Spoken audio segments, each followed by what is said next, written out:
চব্বিশে যারা শাহাদাত করেছে তাদেরও আমি তাদের প্রতি আমি দোয়া কামনা করছি। প্রিয় ভাইরা, যার সম্পর্কে কথা বলতে হবে তার সম্পর্কে দেশনেত্রী বেগম খালেদা জিয়ার সম্পর্কে বাবু গয়েশচন্দ্র রায়, সদ্য নেতা নজরুল ইসলাম খান যথেষ্ট ভালো বলেছেন। আমি এই চেয়ে বেশি বলতে পারবো না, বলতে চাইও না। তবে একটি কথা বলবো, দেশনেত্রী বেগম খালেদা জিয়ার সারা বিশ্বে নেতৃত্বে দেশনেত্রী বেগম খালেদা জিয়ার উদাহরণ এক খালেদা জিয়াই মাত্র, তার কোনো উদাহরণ নাই। উনি একজন গৃহবধূ থেকে যেভাবে রাজপথে নেমে এসে জনগণের কাতারে থেকে সকল মানুষকে সঙ্গে নিয়ে সংগ্রাম করে এই দেশটাকে, এই দলটাকে এগিয়ে নিয়ে গেছেন, এটা ভাষায় প্রকাশ করা যাবে না। এখানে যারা উপস্থিত আছেন তাদের মধ্যে অনেকেই ওই সময় ছিলেন, আমরা সবাই খালেদার সঙ্গে ছিলাম, অনেকেই ছিলেন না। আমাদের নির্ভর করতে ইতিহাসের উপর দেশনেত্রী বেগম খালেদা জিয়া সম্পর্কে যে সমস্ত বই লেখা হয়েছে, সেই বই লিখে তো শেষ করা যাবে না। আমি বক্তব্য দিয়ে শেষ করবো, আমি বক্তব্য দিয়ে ওনাদের করার পক্ষে কথা বলে শেষ করতে পারবো না। তবে দু একটি কথা আমি শুরু করতে চাই ছোট্ট করে। বেগম খালেদা জিয়া যখন জেলে ছিলেন, আমাদের সপ্তাহে একবার ওনার সঙ্গে দেখা করার অনুমতি ছিল। আমরা ওনার সঙ্গে সপ্তাহে 15 দিনে একবার দেখা করার অনুমতি ছিল। আমরা ওনার সঙ্গে দেখা করতে গিয়েছি। আমরা দেখেছি অনেক কষ্টের মধ্যে ওনাকে যে অবস্থায় রেখে দেখা হয়েছিল, মানবেতর একটা অবস্থা রাখা হয়েছিল। ওখানে সাধারণ মানুষের কথা, ওখানে গরু ছাগল থাকতে পারে না, এমন অবস্থাকে রাখা হয়েছিল। আমরা চেষ্টা করেছি বাইরে থেকে ওনাকে যতটুকু সুযোগ দেওয়ার চেষ্টা করার, কিন্তু সেটা আমরা পারি নাই, ব্যর্থ হয়েছি। ভাইরা, এই অবস্থায় যখন ওনার সঙ্গে আমাদের কথা হতো, আমরা ওনার দৃঢ় মনোবল দেখেছি এবং ধীরে ধীরে দেখেছি পর্যায়ক্রমে দেশনেত্রী বেগম খালেদা জিয়ার স্বাস্থ্যহানি ঘটছে।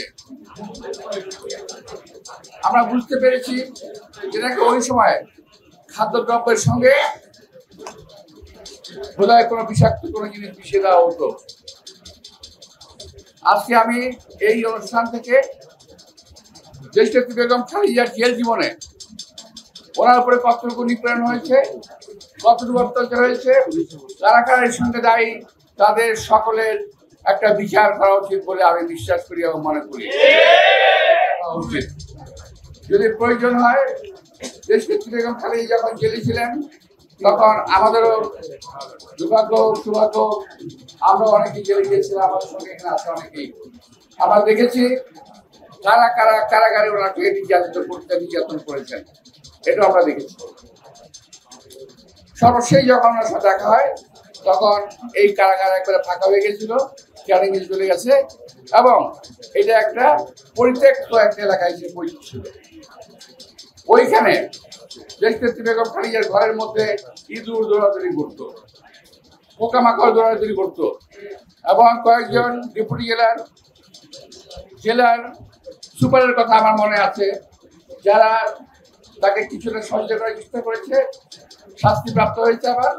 আবার কারা অন্যায়ভাবে তাকে সাজার উপরে সাজা দিয়েছে। প্রিয় ভাইরা, দেশনেত্রী বেগম খালেদা জিয়া একটা অত্যন্ত দুঃসময়ে বাংলাদেশের জনগণের পাশে দাঁড়িয়েছিলেন, বিএনপির হাত ধরেছিলেন। সৌভাগ্যবশত আমরা কয়েকজন এখানে আছি, ওনার সঙ্গে কাজ করেছি। আমরা দেখেছি তেজদীপ্ত মনোবল এবং সাহসিকতার সঙ্গে উনি কিভাবে মোকাবেলা করেছেন। আমি সর্বশেষ কর্মীদের প্রতি দেশনেত্রী বেগম খালেদা জিয়ার একটা ভালোবাসার নিদর্শনের একটা সাক্ষী হিসাবে কথা বলতে চাই। 2008 সালে যখন নির্বাচন গেলেন, আমি আমার সহ আরো অনেকে গিয়েছিলাম, আমরা অনেক একটা পত্র লিখেছিলাম যে আপনি দয়া করে নির্বাচনে যাবেন না। উনি আমাদেরকে প্রত্যুত্তর দিয়েছিলেন, সবাইকে বলেছিল যে আমি নির্বাচনে যাচ্ছি না অজ্ঞাত কারণে এবং বিশেষ একটি রাজনৈতিক দলের চাপের কারণে ওই দিন নির্বাচনে যেতে বাধ্য হয়েছিলেন। আমি ওনাকে জিজ্ঞেস করেছিলাম, ম্যাডাম আপনি কেন নির্বাচনে গেলেন? বলে আমি নির্বাচনে না যেতাম তোমাদেরকে বের করা সম্ভব হতো না। এই কথা ছিল ওনার স্পষ্ট উত্তর ছিল না। যাতে আমি মনে করি কর্মীদের প্রতি ওনার যে স্নেহ, ওনার যে মমত্ববোধ, ওনার যে ভালোবাসা, এটা তিনি বলেছেন। রাজনৈতিক কারণ আরো আছে, এগুলো বললে এখন এই সময়ে ভালো হবে না।